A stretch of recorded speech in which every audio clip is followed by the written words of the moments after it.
I'm Andy Temte, and welcome to the Saturday Morning Muse. Start your weekend with me by exploring topics that span leadership, business management, education, and other musings that are designed to support your journey of personal and professional continuous improvement. One of the unpleasant truths of leadership is that the people who populate your organization at all levels are constantly trying to divine your position on myriad topics, everything from purpose and vision to the stack ranking of current period priorities.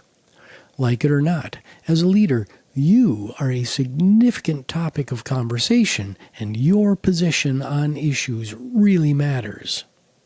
The less visible you are, the more active the water cooler will become. Infrequent communication from the top provides more oxygen for conspiracy theories and rumors to thrive. Conspiracy theories and rumors breed significant emotional waste that can negatively impact morale, engagement, and productivity. Earlier in my career as a leader, I believed I could say something once or twice and my team would quote-unquote get it. It bewildered me how twisted messages would become once they were released out into the wild. In an effort to solve this communication gap, I started writing. I wrote annual letters, quarterly updates. I posted more frequently to LinkedIn, and I wrote articles that appeared in trade magazines and other blog sites.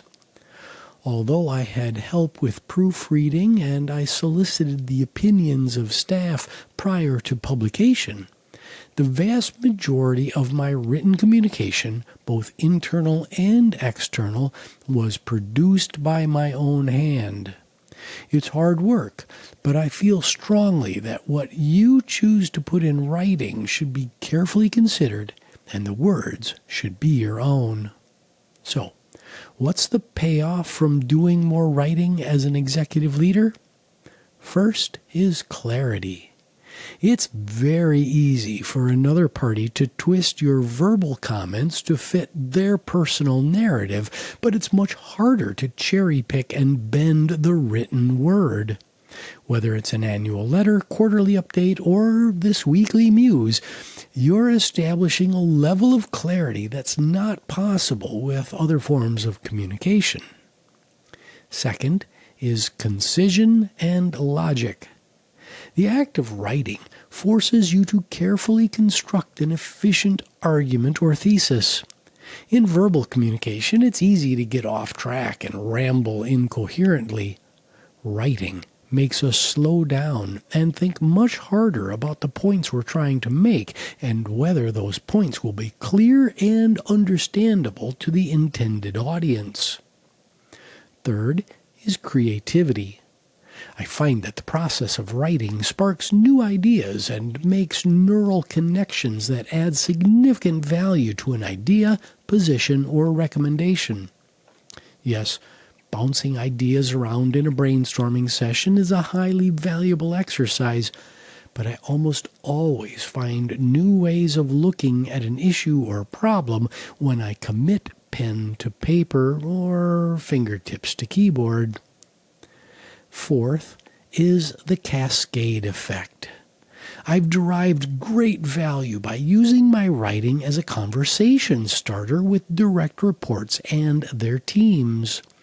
Specifically, I would schedule one-on-ones with my direct reports and ask them to come prepared with residual questions that they have about company goals, the North Star, or anything else that I've written about that needs clarification.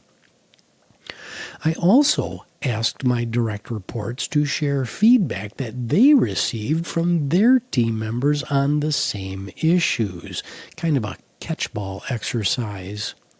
To triangulate, I arranged for skip-level listening sessions with my direct reports teams to field comments and suggestions and answer any questions that they might have. Do not underestimate the power of a skip-level listening session.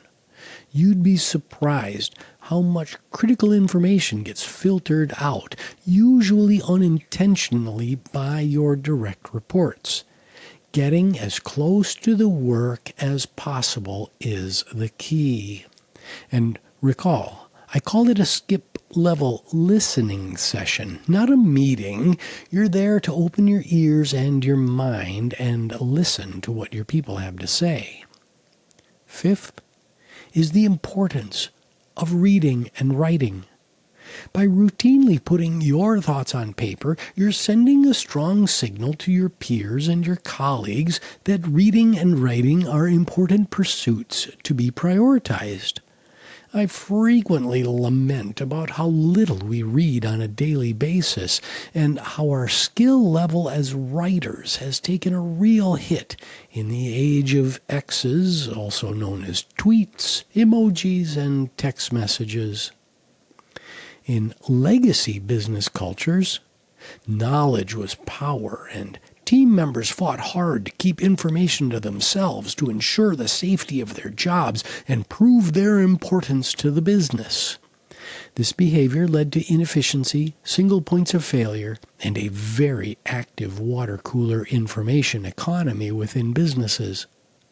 Today, we live in an age of inclusion and accessibility where a diversity of thought and opinion and cultural backgrounds is incredibly important.